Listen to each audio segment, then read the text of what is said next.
अस्सलामुअलैकुम नाज़रीन, आप देख रहे हैं पीटीएन न्यूज और मैं हूं आपकी होस्ट सुंबल ज़िया।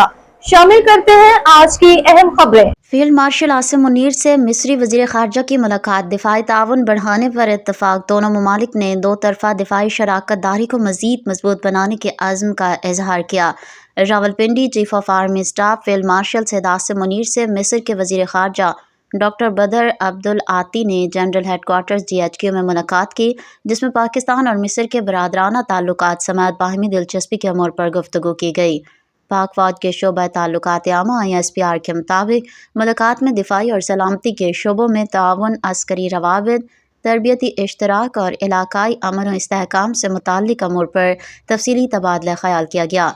दोनों ममालिक की क़यादत ने दो तरफ़ा दिफाई शराकत दारी को मज़ीद मजबूत बनाने के अज़्म का इजहार किया, जबकि ख़ित्ते में अमन व इस्तेहकाम के लिए करीबी राब्तों और मुशावरती अमल को नागुज़ीर करार दिया गया। न्यूज स्टूडियो से अब तक के लिए इतना ही। मज़ीद खबरों और अपडेट्स के लिए देखते रहें PTN न्यूज। अल्लाह निगहबान।